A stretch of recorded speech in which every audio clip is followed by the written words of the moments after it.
Donald Peterson presents the true adventures of Junior G-Men. The Junior G-Men are on the air, speeding to your homes, ready for action.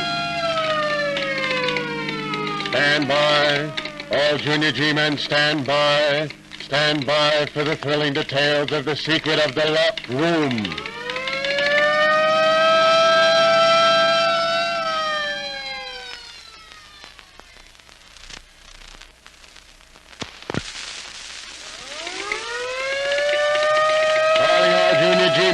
Calling all Junior G-Men, stand by for report of Junior G-Man Bob Stewart concerning... The Secret of the Locked Room. Conclusion of report number 972 is given by Operator Bob Stewart of Wendover.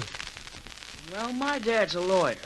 And some time ago, he and I visited one of his clients, a Miss Martha Van Cleef. She insisted that the house in which she lived with her nephew Paul and an old butler named Graves was haunted by the ghost of her dead brother Henry, Paul's father. Miss Van Cleef told us that she had heard a violin softly playing a tune that her brother Henry had always played while he was alive, and his voice saying that he'd come back from the grave to haunt her.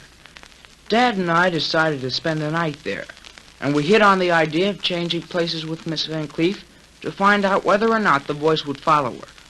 After the switch was made, Dad went down to the library to get his pipe, and while he was gone... Gee whiz, music. Where's it coming from? Who's playing it? It's creepy, too. Kind of gives you the chills, just the way Miss Van Cleef described it. Gosh, I wish Dad were here. It stopped.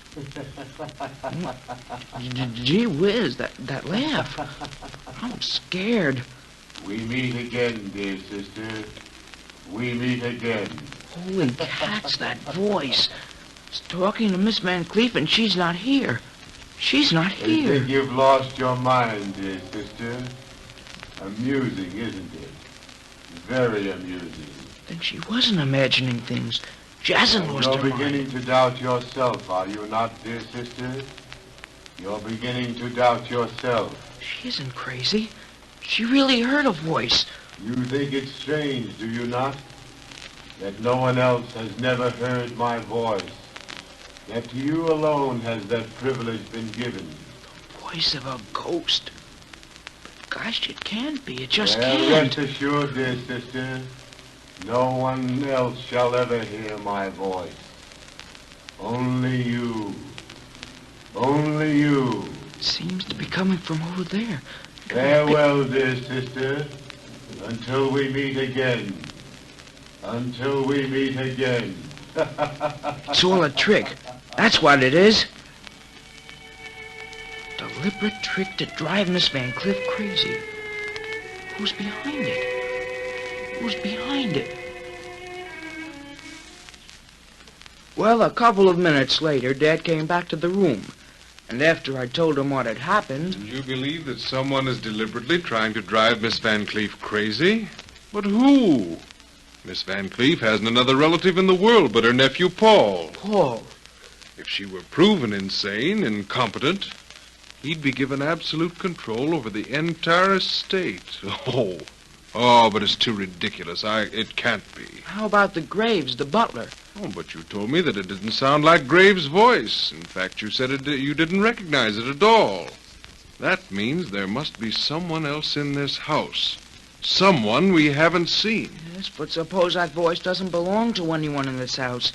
Supposing it isn't a voice at all. You mean that... Suppose it isn't a living voice. Oh, good heavens, son, you don't mean... Remember, Dad, I told you that the voice seemed kind of mechanical, and that it seemed to be coming from someplace behind the wall, over there where the picture of Miss Van Cleef's brother used to hang?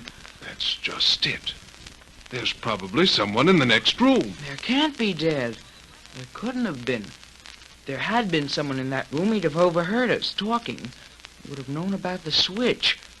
In that case, I would have never heard the voice. He wouldn't have spoken, not to me, Dad. Well, no, I suppose not, and yet But look here, you seem to have something in mind, some kind of a solution. Let's have it. Well, just suppose there's some kind of a record, a phonograph record. One that's been especially prepared for exactly this purpose.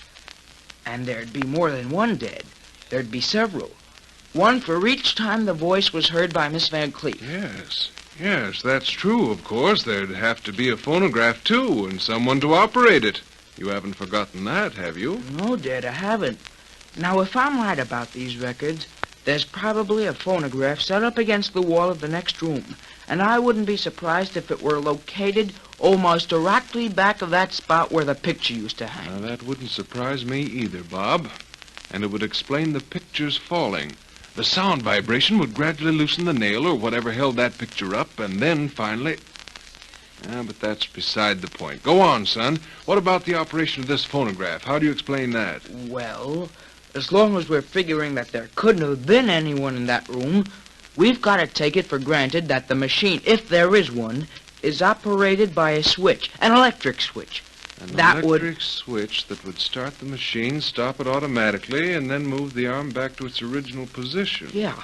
Yes, it could be done. In fact, I've seen it done. There are machines just like that. Sure there are. But the switch, Dad. If only we knew where it was. The switch.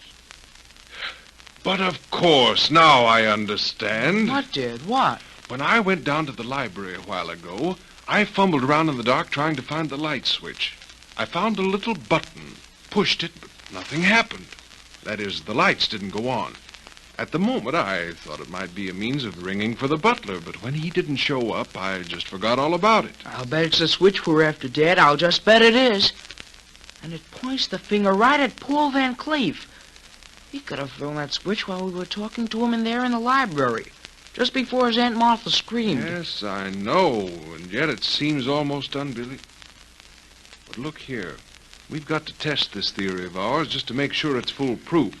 Now, here's what we'll do. I'll sneak down the hall. Well, Dad left me there in that room. And then a few minutes later returned with Miss Martha Van Cleef. After he'd closed the door... Now, don't be frightened, Miss Van Cleef. Everything's going to be all right in a little while. I hope so. I hope so. Tell me, that room next to this one, what's it used for? Why, nothing. Nothing at all. It's just a guest room. And then why is it locked? Locked? But I didn't know it was locked. Well, it is. I tried the knob on my way down the hall, and it's locked all right. I suppose you have the key. Why, no, I haven't. I gave the only duplicate to Graves when he lost his. I see.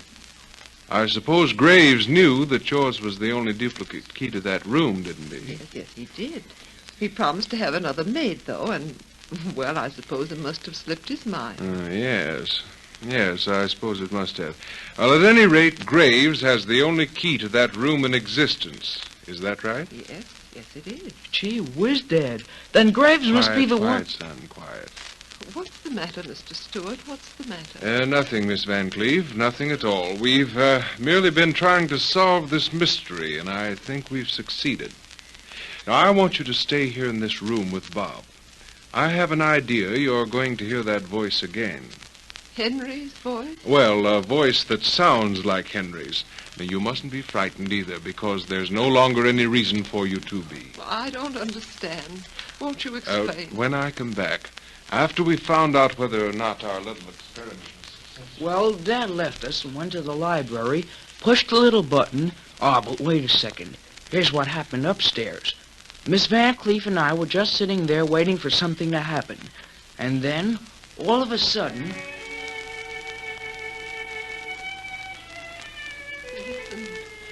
Listen. The music. It worked. You hear it, then? The music, you hear it? Yes, I do. Oh, then I'm not imagining things. I'm not imagining... No, you're not imagining things. Not by a long shot. Dad pushed the little switch down there in the library and... But wait, it stopped. Now we'll hear the... There it is, the laugh, the same laugh. We meet again, dear sister. We meet again.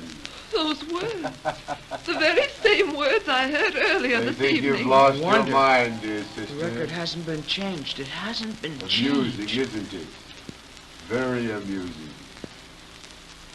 And when Dad returned, he explained the whole thing to Miss Van Cleef and insisted that she allow him to send for the police immediately. It was just about half an hour later that two detectives arrived, and naturally their arrival awakened Graves and Paul Van Cleef. In the meantime, Dad told the whole story to the detectives, and they immediately checked on it. Then, after Graves and Miss Van Cleef's nephew came to her room, one of the detectives went down to the library, pushed the button, and started the record playing. Sitting here, it's finished.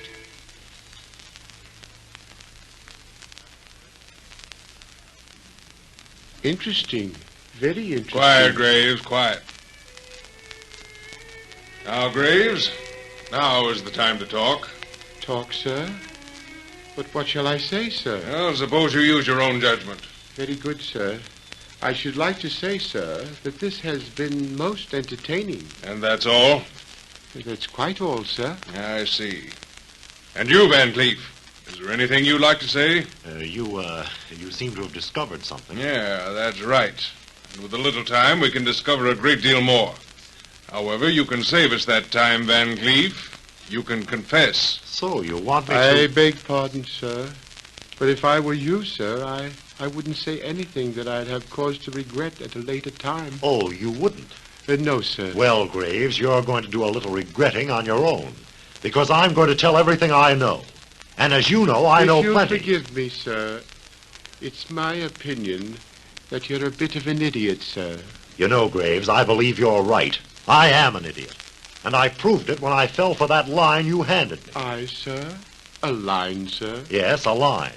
And like the poor fish I am, I didn't see the hook on the end of it. Let's have it, Van Cleef. What's it all about?